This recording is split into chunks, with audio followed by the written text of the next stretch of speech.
नमस्कार, मी रेश्माज रेसिपीमध्ये आपलं खूप खूप खूप स्वागत। आज आपण पाहणार आहोत छान खमंग कुरकुरीत झणझणीत अशा कोथिंबीर वड्या।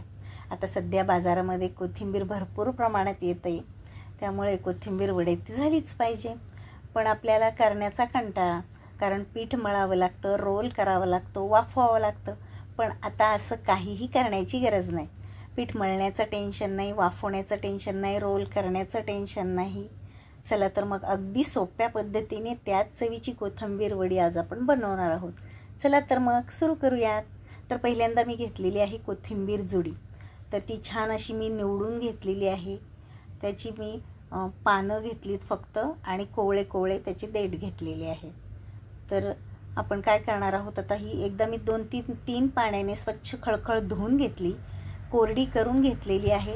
आणि आता आपल्याला ही अगदी बारीक अशी कापून घ्यायची। जेवढी बारीक कापून घेता येईल तेवढी बारीक आपण कोथिंबीर ही कापून घ्यायची।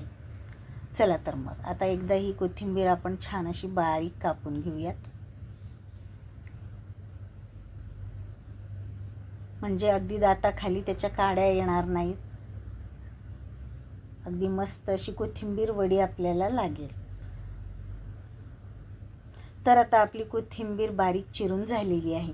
आता एकदा ही चिरलेली कोथिंबीर आपण किती भरते ही बघूयात। तर वाटीच्या प्रमाणात आपण बघूयात। तर अगदी दाबून ही कोथिंबीर आपण मोजून घेऊयात। तर 1 वाटी दाबून आपण कोथिंबीर एक झालेली आहे।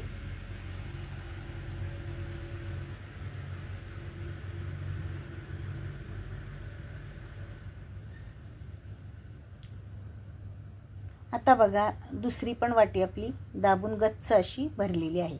म्हणजे ही कोथिंबीर आपली 2 वाट्या भरलेली आहे। म्हणजे याच प्रमाणात आपल्याला सर्व माप करायला सोपं जाईल। तर 2 वाट्या आपली कोथिंबीर भरली, तर ती आपण आता बाजूला ठेवून द्या। त्यानुसार आता आपण वाटण काढून घेऊया। तर मी बघा 8 ते 10 लसणाच्या पाकळ्या घेतल्यात, 1 चमचा जिरे घेतलेले आहेत आणि 4 हिरव्या मिरच्या घेतल्यात। आता तुम्हाला तिखट जर कमी जास्त काही करायचं असेल तर मिरच्या तुम्ही कमी जास्त करू शकता। तर आता मी हे खलबत्त्यामध्ये कुटून घेते, तुम्ही मिक्सरमध्ये केलं तरी चालेल। तर आता हे मसाला आपण कुटून घेऊयात।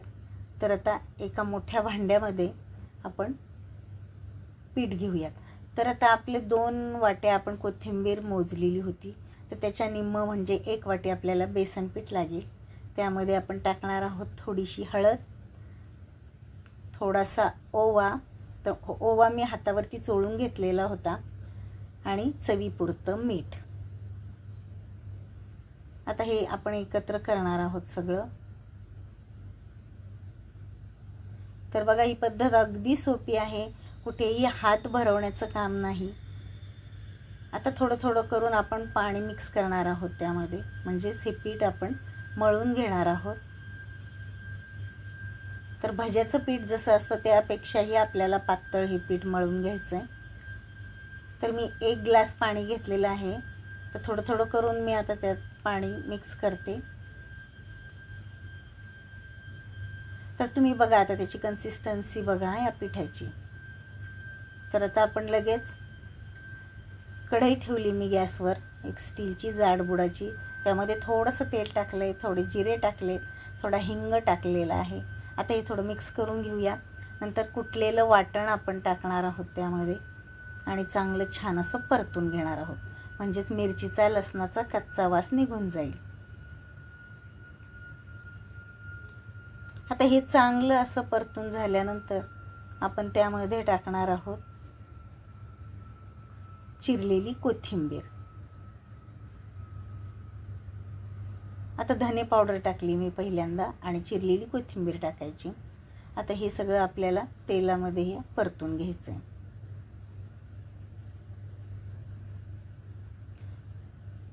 आता कोथिंबीर परतत असताना बघा, त्याला थोडं थोडं पाणी सुटतं, आणि त्याची पण कन्सिस्टन्सी थोडीशी आपल्याला कमी दिसते।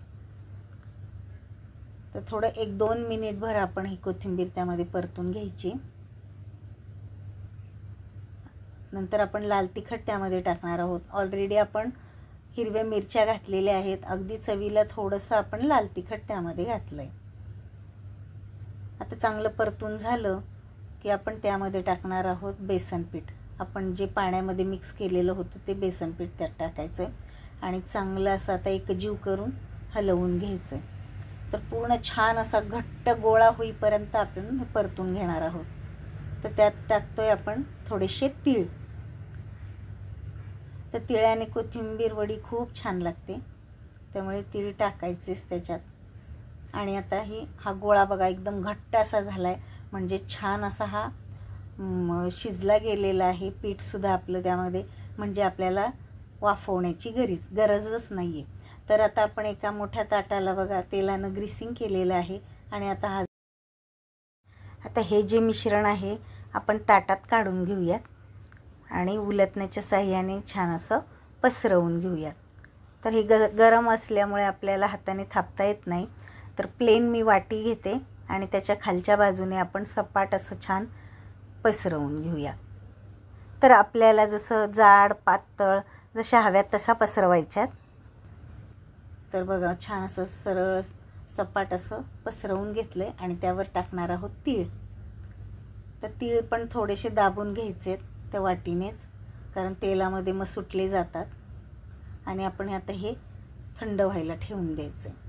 तर आता बघा हे थंड झाल्यानंतर आपण आता वड्या पाडून घेऊयात. तर तुम्हाला जशा लहान मोठ्या वड्या आवडत असतील तशा तुम्ही त्या आकारात तुम्ही कापू शकता. तर बघा आहे ना, अगदी सोपी पद्धत आहे. कारण जर कोथिंबीर वडा करायच्या जर म्हटल्या तर आपल्याला पीठ मळण्यापासून रोल करणे, वाफवणे याचा त्रास खूप वाटतो. पण अशा पद्धतीने जर आपण केल्या तर अगदी आपण नेहमी म्हटलं तरी करू शकतो. तर बघा ही वडी आपण काढून बघूयात. तर अशा पद्धतीने बघा वड्या मस्त अशा निघतात सुद्धा त्या, छान अशा वड्या. तर सगळ्या वड्या कापून घेऊयात आपण. बघा झालेल्या आहेत. आता आपण ह्या लगेच तळून घेणार आहोत. तर कुणी शॅलो फ्राय केलं तरी चालेल, डीप फ्राय केलं तरीसुद्धा छान लागतात ह्या वड्या. आपण डीप फ्राय करणार आहोत. तर आता मी कढईत तेल टाकलं आहे, गॅसवर तापायला ठेवलं आहे आणि एकदा तेल छान असं तापवून घ्यायचं आहे. त्यात वड्या टाकायच्यात, एक किंवा दोन तळल्या तरी चालतील. आणि नंतर गॅस मात्र मीडियम करायचा, म्हणजेच अगदी मीडियम गॅसवरती अगदी छान अशा तळून घ्यायच्यात. म्हणजे वरून पण गोल्डन झाल्या पाहिजेत, आतून पण त्या तळल्या गेल्या पाहिजेत. जर आतून तळल्या गेल्या नाही तर नंतर मग त्या मऊ पडतात आणि तेल जास्त पितात. त्यामुळं अगदी मीडियम गॅसवरती छान अशा ह्या तळून घ्यायच्यात.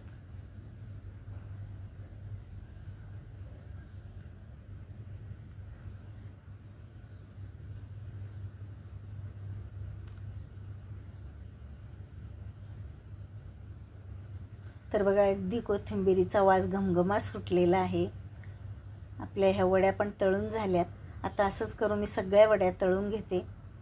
तर आता तुम्ही बघू शकताय मस्त अशा आपल्या कुरकुरीत झणझणीत मस्त अशा कोथिंबीर वड्या तयार झालेल्या आहेत, झटपट अगदी. तर तुम्हाला जर हा व्हिडिओ आवडला असेल तर आपल्या चॅनलला लाईक करा, शेअर करा आणि सबस्क्राईब करा, म्हणजेच नोटिफिकेशन तुम्हाला येईल आणि छान अशी व्हिडिओ तुम्हाला बघायला मिळतील. चला तर मग